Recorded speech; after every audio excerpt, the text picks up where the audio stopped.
Pierre Poilievre's got to be careful that he doesn't look like he's vying for the position of MAGA's most preferred Prime Minister of Canada. Former NDP leader and Mark Carney cheerleader Tom Mulcair to the rescue?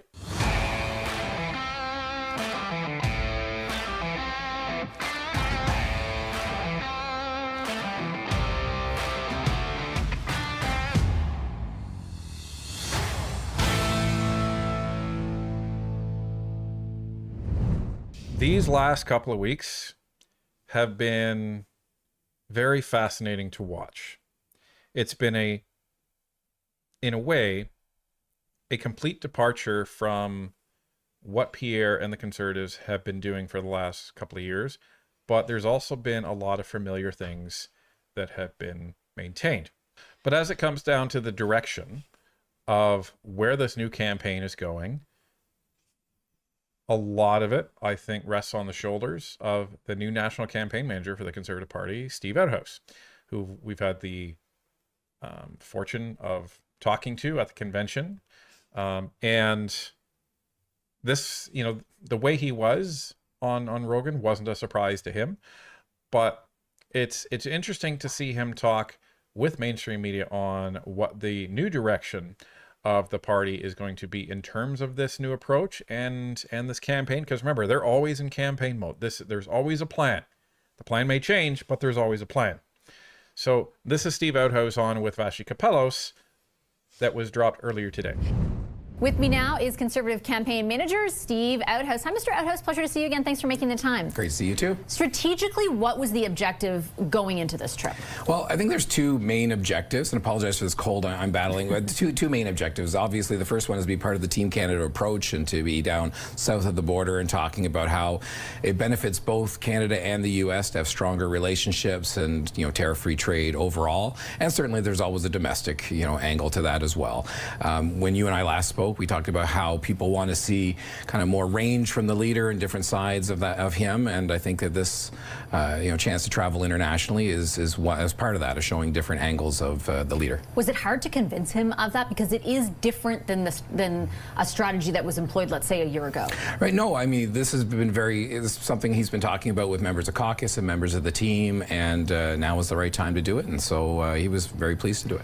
Let me ask you about the timing and sort of the impetus, because it's not just the trip. It's sort of bookended by those two speeches. Mm-hmm. It was the trip to Europe as well, appearances on Peter Mansbridge's podcast, the Rogan podcast. In that Mansbridge podcast, Mr. Poilievre said, like, I'm changing tacks. I'm just going to talk to everybody. Yeah. I'm not just going to talk to people who kind of agree with me in the same vein. Is the timing of this motivated at all by, you know, where the Conservatives are right now in the polls? Yeah. Look, I've been around politics a while. Polls come and go. They go up, they go down. I've worked on other campaigns in Alberta, where Premier Smith was, you know, low in the polls when we started our campaign. Premier Tony Wakeham was like 30 points underwater about, you know, preferred premier in the last public poll that was available. You know, it doesn't stop us from just doing our job. In terms of timing, part of that is dictated by the parliamentary calendar, when break weeks happen and when you can get out and get on the road. And, you know, in terms of just, you know, the ability to book that, I mean, we've been working on that and with using that calendar as that basis. Was it hard to book the Rogan podcast in particular? So actually, Georges St. Pierre was, you know, the one who kind of made that connection, and from, you know, what I saw, basically the leader and Mr. Rogan were tweeting, or not tweeting, but texting back and forth, and they set it up themselves. Oh, the two of them did it? Oh, yeah. No, it's very much, I mean, he has this sort of, you know, whatever, you know, mythology of just being a very, you know, tight run or a very small group on his podcast, and that was very much the case. It was just the leader and Joe texting back and forth. And as far as, like, when you talk about the domestic implications, you know, on the podcast or elsewhere, is the idea, you know, is the intended audience people who have already voted for you, or kind of what we discussed last time, like, you know, trying to speak to people outside of that group? It's a both and. I mean, and I know that might sound like a little bit of a waffly or political answer, but I mean, you know, certainly we want to continue to show people who've supported Mr. Poilievre in the past that he is still, you know, consistent in his positions and is, you know, very much a you know, a conservative that is presenting, you know, options to this government. But what we've heard from people is, again, they want to hear him in a different light, in a different manner, a bit more personable and a bit more personal.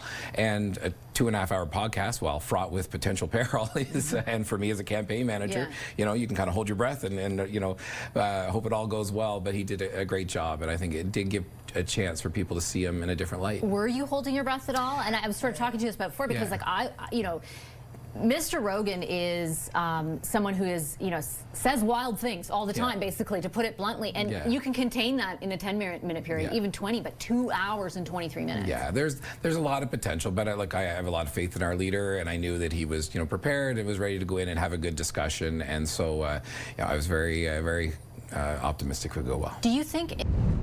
Ladies and gentlemen, Mr. Steve Outhouse, just very calm, very rational, and he's very thoughtful. You know, like when you ask him a question, he thinks for a moment and then he gives you a really good answer. On or off camera. Yep. And he's somebody that makes you want to trust him, just the way he carries himself, because he has integrity and he cares about what he does. He cares about this country. And I was very fascinated to see what he was going to put together in terms of the new plan. It's not just him, but he's ultimately one of the top people accountable for the direction of it. And I gotta say, man, holy, what they've been doing over the last couple of weeks, and the speeches and the appearances and the messaging, and this has been very, very fascinating to watch.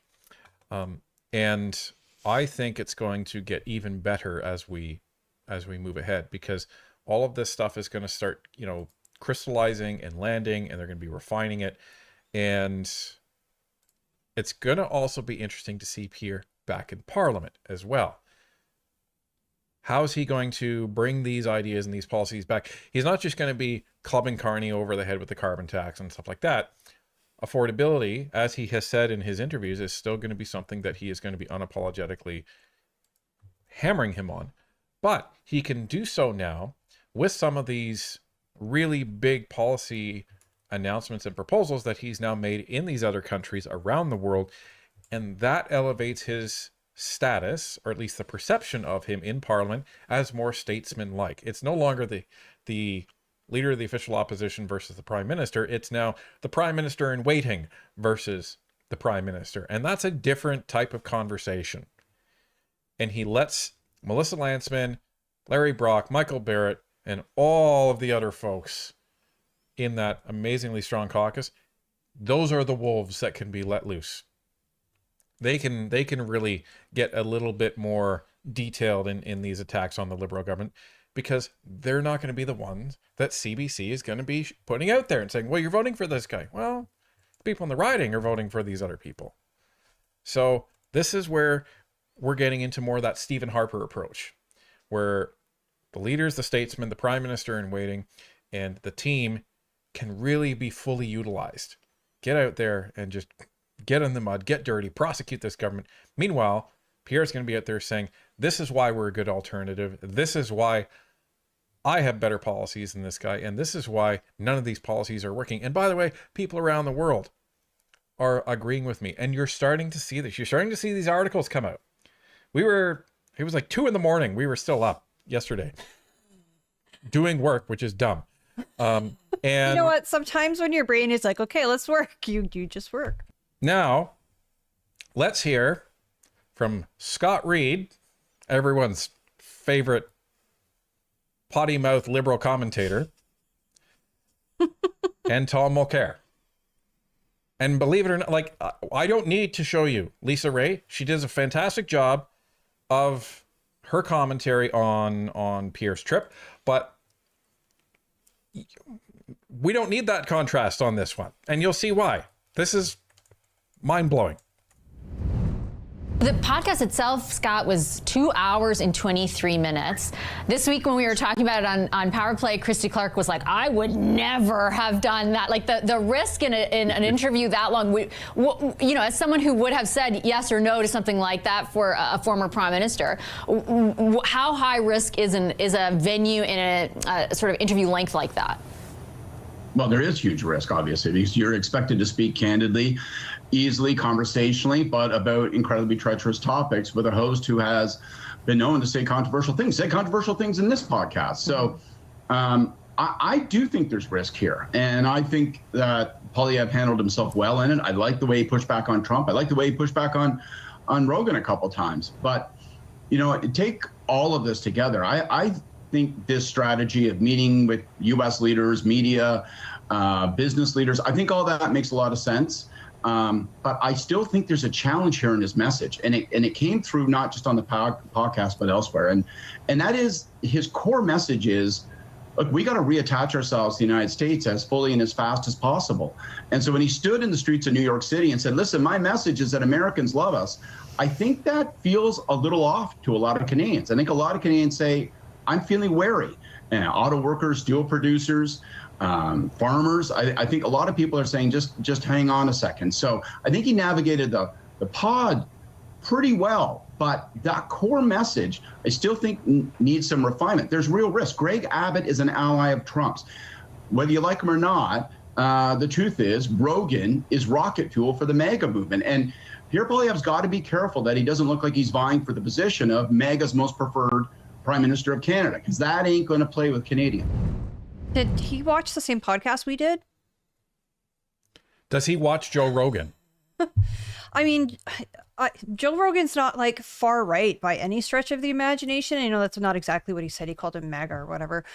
But I would say he's like more center right or even center. Like, again, if you're conducting a podcast that's interviews like that's long form interviews, you need to be able to hang out near the center so that you can push back on everything. Joe's one of these guys. And I apologize if most of you have listened to Joe Rogan and you know exactly what I'm about to say. But if just on the chance that you haven't, Joe's one of these guys where he doesn't identify as a Republican. He doesn't identify as a Democrat. He doesn't hitch his belt to one or the other. Joe will believe what he believes. And if that makes sense to one platform, then he will support that platform. That's basically it. A lot of the stuff that he believes in freedom. He believes in free market. He believes in free enterprise. He believes in entrepreneurialism. He doesn't believe in tariffs. Like, he doesn't agree with Trump on everything. And he has said so. Well, and furthermore, to Scott Reed's comments, I don't understand why he's saying that, you know, steelworkers and all these Canadians would be upset if we repair our relationship with the United States. I mean, you know, we've actually received emails from folks in Unifor saying they told us to vote Liberal last time, and I am absolutely voting Conservative this time.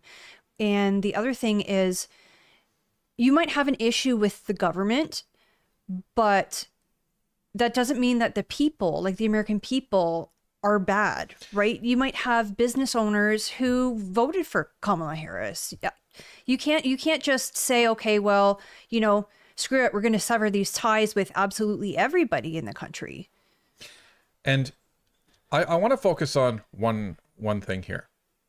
The Liberals keep saying that Pierre Poilievre is dividing this country.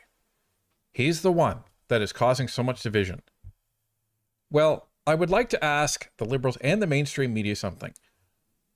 Who are the ones that have labeled an entire demographic of voters and are trying to demonize that voting group? So you have the MAGA voters in the United States. Let's just call them what they are. They're Republican voters.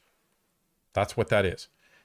And then they're trying to say, well, you know, it's the Maple MAGA. It was the most cringiest freaking insult I've ever heard. And the first person I heard coin it was Chrystia Freeland. And it was the cringiest thing that I ever, like, you're not original at all. So you just add maple to it. It makes it Canadian. Okay. Well done, Chrystia.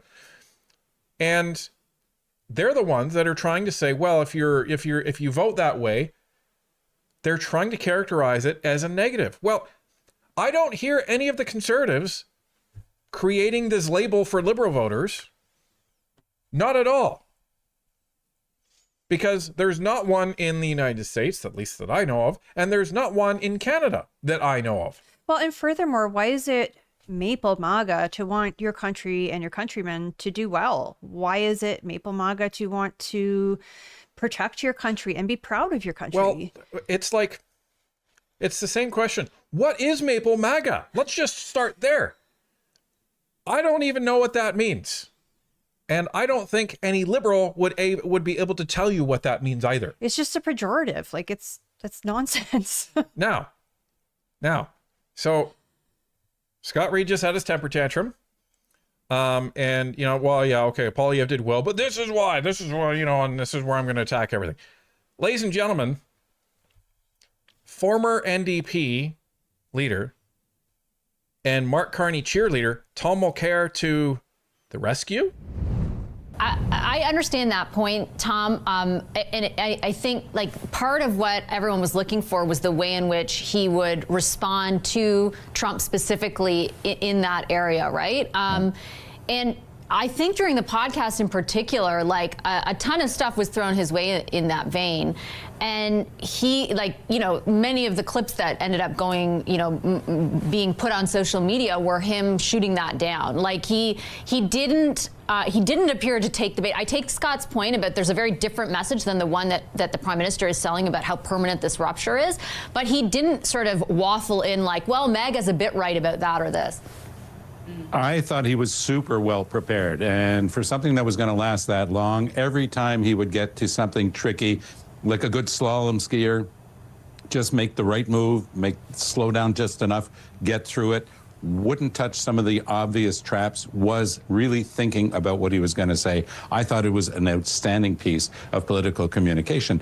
And it was bookended by a speech that he gave later on in New York that, frankly, one of the best political speeches I've heard any Canadian political leader give on Canada-U.S. relations in a long time. He's ditched that tone that used to drive everybody up the wall. He was on the same serious tone that he used at that economic conference in Toronto recently. And the content of that speech, on top of the proper tone, was outstanding. I mean, he gave a better explanation as to why it was a mistake for the Americans to be pushing tariffs when he talked about the fact that Trump's main argument was, oh, Canada's got a trade surplus with the United States. Yes, we do, because we're selling you $100 billion a year of oil that we sell you cheap. And do you want us to stop that so we can get rid of the trade surplus? I mean, he didn't quite finish that sentence, but he just left it hanging there, which is another artful thing to do. So I think that between the Toronto speech and the New York speech and the appearance on Rogan, we are indeed starting to see a whole new Pierre Poilievre, and it's one that I think the Canadians are going to warm to much more than they have to the tone that we've seen from him in the past. Watching Scott Reed's face during Mulcair's answer is just priceless. Because Tom Mulcair didn't give a crap of what Scott Reed said, and he was so glowing up here because he should have been. Like this, we're not underestimating the performance of the Conservatives and Pierre Poilievre in the last couple of weeks. Well, and again, most Canadians, their experience with Pierre Poilievre is either they watch Question Period and they see him barking at the Prime Minister, or they watch mainstream media, which really disparages him. They don't do him any favors, right? The real Pierre, I feel at least, is the one that we're seeing on the screen now. And, back in the summer, I think, it was after the election, and we got a call one morning. We were both still in bed, and it was Pierre Poilievre. We thought it was like one of those robocalls, but it wasn't. It was actually him. And, he just wanted to thank us for the interview that we did. And he asked how we're doing. And Ryan's mom had just passed away a few days before. And he was just so compassionate. And he actually cared. It wasn't just like, oh, I'm so sorry, that's too bad, and I'll see you later type thing. Like, he actually was on the phone and wanted to make sure that Ryan was okay. And that's the type of person that he is. And Pierre never tries to get off the phone quickly. That's the other thing about it. And I always feel bad because I'm taking up his time. Like he has a million and one things to do. So I'm, whenever I do speak to him, I'm usually the one to end the conversation, because I always say, okay, I'm taking up a lot of time, so you have a lot more to do, so thank you very, very much for the, opportunity to speak. But this is the thing, and we've said this on live streams before. We want Canadians to see the Pierre Poilievre that we've seen. Like if you go to the rallies, that's the real Pierre. If you talk to him, you know, afterwards, and he will line up for, like, he will stand there and there'll be a line of people, like 1,000 people who want to take a photo with him, and they don't rush anybody along. Anybody who wants to say hi to him gets to say hi to him. But watching Scott Reed's teeth grind and this kind of ridiculing smile when Tom is just gushing about everything that Pierre Poilievre did right is just priceless, because that kind of epitomizes what's going on with the Liberals right now. They're looking at Mark Carney, and Mark Carney can't decide if he's coming or going, you know, if he's pants up or pants down, elbows up or elbows down. Like he cannot decide what he's doing. You know, you have McGuinty emphatically saying, we will never be, you know, committing anything to this conflict in the Middle East. And then like a day later, oh, well, you know, maybe we'll send some ships. Aren't they sending in the Navy? Like, hello? Not that I'm against that, because if our allies are in a war, we should try to help them out. But like, just the flip-flopping is unreal. Now, we got a lot of Liberals laughing at us on X today and Facebook, because we said this is a turning point, and the Conservatives are starting to take control. And what I mean by that is take control of the narrative, take control of the agenda. That's how Pierre Poilievre and the Conservatives were so successful against Justin Trudeau and the Liberals, because they took control of the agenda in government. And that's slowly starting to happen here. Be first, right? That's what you always say. And Carney is starting to lose control because he is just waffling back and forth. So he's not a strong leader. I mean, the only way he's going to survive this year is if he steals a majority. And he's going to start to be known for the guy who can't make a firm decision. And that is absolutely a sign of a weak leader. So we have some data to back this up, folks. Check this out. So, ladies and gentlemen, these are the latest polls for the last month or so. So they're all red, fine. And that doesn't look great. But, check out this. Angus Reid, that's a 5-point swing from February 23rd, 2026 to March 17th, 2026. And this doesn't take into account the Joe Rogan thing. This doesn't take into account the recent speech. This barely takes into account what Pierre had said last week. This is important because the narrative out there is that, well, the Liberals are gaining in support. They're continuing to gain. They're continuing to gain. What's going on? Well, this is a 5-point swing the other way. That's important, folks. And it's important because it shows that, and this was a large sample size too. This was 4,000 people. So it's a fairly good sample size. Decent sample size in polling is usually around 2,000 No, 1,000 is considered acceptable. Anything above and beyond that is, of course, better. However, online surveys are not considered representative because you could have anybody answering from anywhere, even across the world. I'm confident in saying that this last 2 weeks has been probably the turning point for where things are going to start sliding the other way. We have the new campaign. We have the new approach. We have the new messaging. We have Pierre literally knocking it out of the park in his speeches. And notice what Tom Mulcair said. He said, this is probably one of the best speeches I've heard a Canadian politician make. And that includes the Davos speech that Carney made. So when Tom Mulcair is now saying that Pierre Poilievre gave a better speech than Mark Carney in Davos, ladies and gentlemen, you can take that to the bank.